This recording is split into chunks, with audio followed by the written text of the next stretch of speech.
কথা কম কাজ বেশি করতে হবে, কথা কম খেলতে হবে বেশি করে ঘরের ভেতরে না, ইনশাল্লাহ খেলার মাঠে দেখা হবে। পড়াশোনার পাশাপাশি খেলাধুলার প্রতি আমাদের যে ছেলেমেয়েরা ছোটবেলা থেকে আগ্রহী স্পোর্টসের জন্য, তারা যাতে এই সুযোগটা পায় সেজন্য এর মধ্যেই দেখেছেন স্পোর্টস মিনিস্টার উনি ওনার বক্তব্যে বলেছেন যে শিক্ষা কারিকুলামের পাশাপাশি আমরা কারিকুলামের ভেতরে আমরা চতুর্থ শ্রেণী থেকে খেলাধুলাকে যাতে মোটামুটি কম্পালসারি করা যায়, অর্থাৎ আমাদেরকে স্কুলে যেরকম অঙ্ক, ইংরেজি, ভূগোল, ইতিহাস এগুলো যেরকম কম্পালসারি পড়তে হয়, আমরা চাচ্ছি যে বাচ্চাটা যে খেলাটাই পছন্দ করুক কিন্তু সেই খেলাটা তাকে খেলতে হবে, সেটাতে তাকে এক্সপার্ট হতে হবে, সেটাতে তাকে নিজেকে গড়ে তুলতে হবে। অর্থাৎ ইতিহাস, ভূগোল, বিজ্ঞান এই সাবজেক্টগুলোর পাশাপাশি আমরা খেলাটাকে কম্পালসারি করবো, সেটার মধ্যে মার্ক থাকবে, সেটার মধ্যে পাস ফেল থাকবে, যাতে সে সেটা সিরিয়াসলি নেয়। শুধু আচ্ছা বিকালে একটু খেলতে গেলাম বা অফ টাইমে একটু খেলতে গেলাম, নট দ্যাট, সিরিয়াসলি হতে হবে। অর্থাৎ আমরা আসলেই চাচ্ছি আমাদের ছেলেমেয়েরা যাতে সত্যিকার ভাবে নিজেকে একজন যে যেটাই খেলবে সেটাতে যাতে সে তাকে নিজেকে এক্সপার্ট হিসেবে গড়ে তুলতে পারে।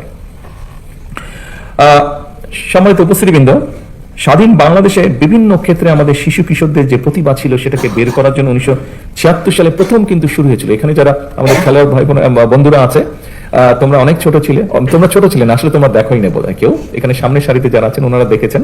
1976 সালে শুরু হয়েছিল বাংলাদেশের শিশুদের ভিতর থেকে প্রতিভাবান যারা আছে বিভিন্ন সেক্টরে, বিভিন্ন কালচারাল সেক্টরে বের করার জন্য নতুন কুড়ি শুরু হয়েছিল। এর মধ্যেই তোমরা শুনেছো, মন্ত্রী সাহেবের বক্তব্য শুনেছো যে আমরা, এবং আমিও বললাম যে ইনশাল্লাহ সামনেই আমরা যেটা করতে যাচ্ছি, কবে ডেটটা জানি, 30 এপ্রিল, রাইট, 30 এপ্রিল সিলেট থেকে আমরা শুরু করতে যাচ্ছি নতুন করে স্পোর্টস, এবং একই সাথে ইনশাল্লাহ এটা সারা দেশে শুরু হবে। আমরা এই যে বিভিন্ন আমরা 7টা খেলা না, 7টা ডিসাইড করেছি তো এই মধ্যে 7টা খেলা আমরা ডিসাইড করেছি। এই 7টা খেলায় কারা পারদর্শী, ধীরে ধীরে সেই প্রতিভাবানদেরকে আমরা বের করে নিয়ে আসবো, তাদেরকে যারা ভালো হবে তাদেরকে আমরা আরো বেটার ট্রেনিং দেওয়ার চেষ্টা করবো। এইভাবে করে আস্তে আস্তে আমরা খেলোয়াড় গড়ে তুলবো, পেশাদার খেলোয়াড় গড়ে তুলবো, এবং আমাদের লক্ষ্য থাকবে ইন্টারন্যাশনাল যে ইভেন্ট গুলো হয় সেগুলোতে আমরা হিট করা শুরু করবো আস্তে আস্তে। এবং আমাদের ছেলেমেয়েরা যে দেশের জন্য সম্মান বয়ে নিয়ে আসতে পারে এটা প্রমাণের মধ্যেই প্রতিষ্ঠিত হয়েছে। ইনশাল্লাহ আগামী দিনে আমরা আরো বেশি সম্মান বয়ে নিয়ে আসবো।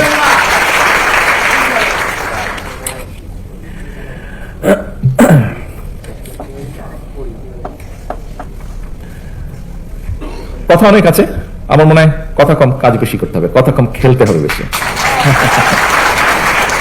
আমি শেষ যেই কথাটা একটা বলতে চাই, এই কথাটা একটু সিরিয়াস, তবে এই কথাটা আমি মিন করি, বিশ্বাস করি, এবং সেই জন্য আমি বলতে চাচ্ছি, দেশপ্রেম, ঐকান্তিক ইচ্ছা আর টিম স্পিরিট থাকলে আপনাদের সাফল্যজনক অগ্রযাত্রায় কেউ বাধা হয়ে দাঁড়াতে পারবে না বলে আমি দৃঢ়ভাবে বিশ্বাস করি।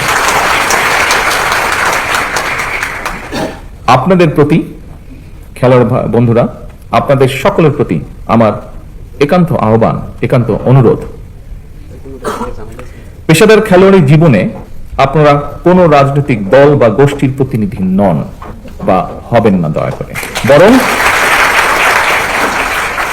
বরং ক্রীড়া নৈপুণ্য দিয়ে দেশের প্রতিনিধি হয়ে উঠবেন আপনারা, দেশের জন্য সম্মান বয়ে নিয়ে আসবেন, গৌরব বয়ে নিয়ে আসবেন আপনারা, দেশে বিদেশে বিজয় মালা বরণ করে বিশ্বে ক্রীড়া জগতে বাংলাদেশকে উচ্চতর মর্যাদার আসনে আপনারা প্রতিষ্ঠিত করবেন ইনশাআল্লাহ।